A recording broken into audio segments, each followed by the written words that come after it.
Hi there, welcome back to Apatros Review. In this episode, Absolution, also known as the Mercenary Absolution, directed by Keoni Waxman in the year 2015.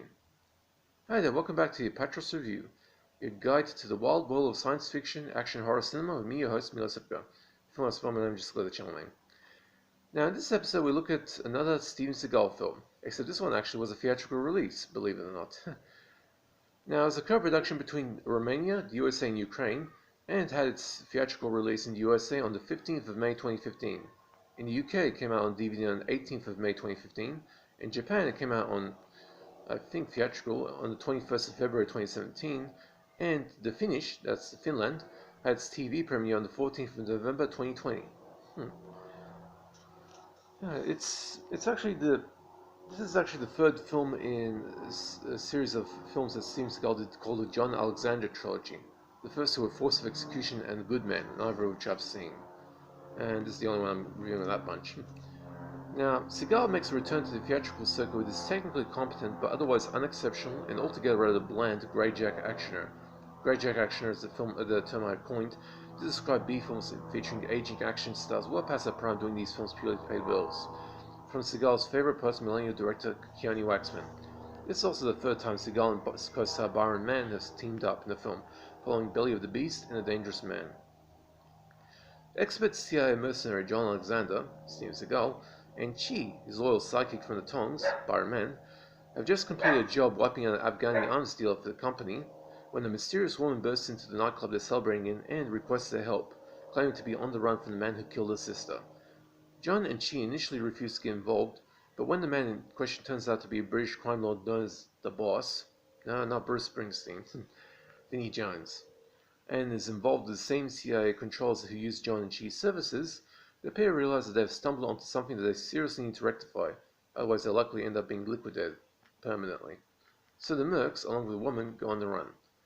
Keoni Waxman is the director who is not anything special as far as B-grade action directors go, but he is good at what he does, not to mention able to corral Seagal's weird demands and deliver a film on time and under budget, and is essentially a very competent professional who makes modestly enjoyable films.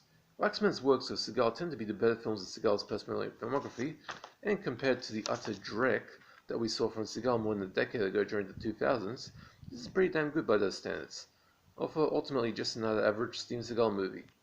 To be honest, Seagal doesn't really do much here other than to deliver monologues about his character being a bad man and seeking to atone for his sins, like inflicting all those shitty movies on us in the 2000s. But at least he fights a bit here, while Byron Mann pretty much carries the film on his shoulders and does a good job of it, taking out various organized crime mooks with his martial arts skills. And Byron Mann actually looks pretty much like a cool badass in this film. His character is pretty damn cool. Now, the plot is routine as this type of film goes, but at least the script is robustly written, with only one plot hole sticking out like a sore thumb. The woman who comes to Seagal and Mann for help claims that the boss, Vinnie Jones, has killed her sister, but in reality she escaped right before the boss killed her sister. So how would she know what happened? And the actor who plays the Afghani arms dealer surely doesn't look like he came from Afghanistan at all. In fact, he looks like another Eastern European actor doing a dodgy Afghani accent. If you're a Steven Seagal fan, this is pretty much right up your alley. It is well written, has many reasonable fights and gunplay, and doesn't stink like the infamous 2000 Seagal direct-to-video output does. Not many action fans will like this that much, and most professional critics will pretty much hate this, but Seagal fans will definitely enjoy this. It's almost a gem in the rough. It's an average film, but, almost a gem in the rough. Now for gore, plenty of broken limbs, stabbings and shootings, not to mention one mook getting blown out the window after answering a C4 rigged phone. Now for nudity. This is interesting as the scene where the woman, the damsel in distress, escapes the boss. She has her bare assets in a strange way. She's wearing a black dress, but no panties, so when she jumps over a wall for a very brief second, so you better use your slow mode button for this, you can see her crotch as she falls down. The scene is replayed later on, so if you miss it the first time, you can always get a second chance of seeing it.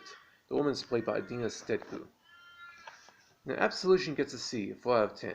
It's technically an average film by normal action movie standards, but at least it's one of Seagal's better films, at least ahead above the 2000s direct-to-video stuff that the Stout Sunside did from the previous decade. So average at best, but if you're a Steven Seagal fan, this one's definitely worth catching. Now, I don't do requests, but if you want to know of a particular film in my collection, just hit me up in the comment section. Also, if you have any questions about DVDs, or if you want to see a certain type of horror film or action or sci-fi film, and you think I might have something like that, just hit me in the comment section. I'll see if I have anything like that. And by the way, I do not do possession films. Those films are just, I hate possession films. Exorcist is the most overrated horror film ever, I reckon. Okay. Hope you guys are staying safe. That's my dog Gina barking in the background, by the way. Okay, Gina, okay. Cute dog. Hope you guys are staying safe. Take it easy, and that's it for this review. See ya.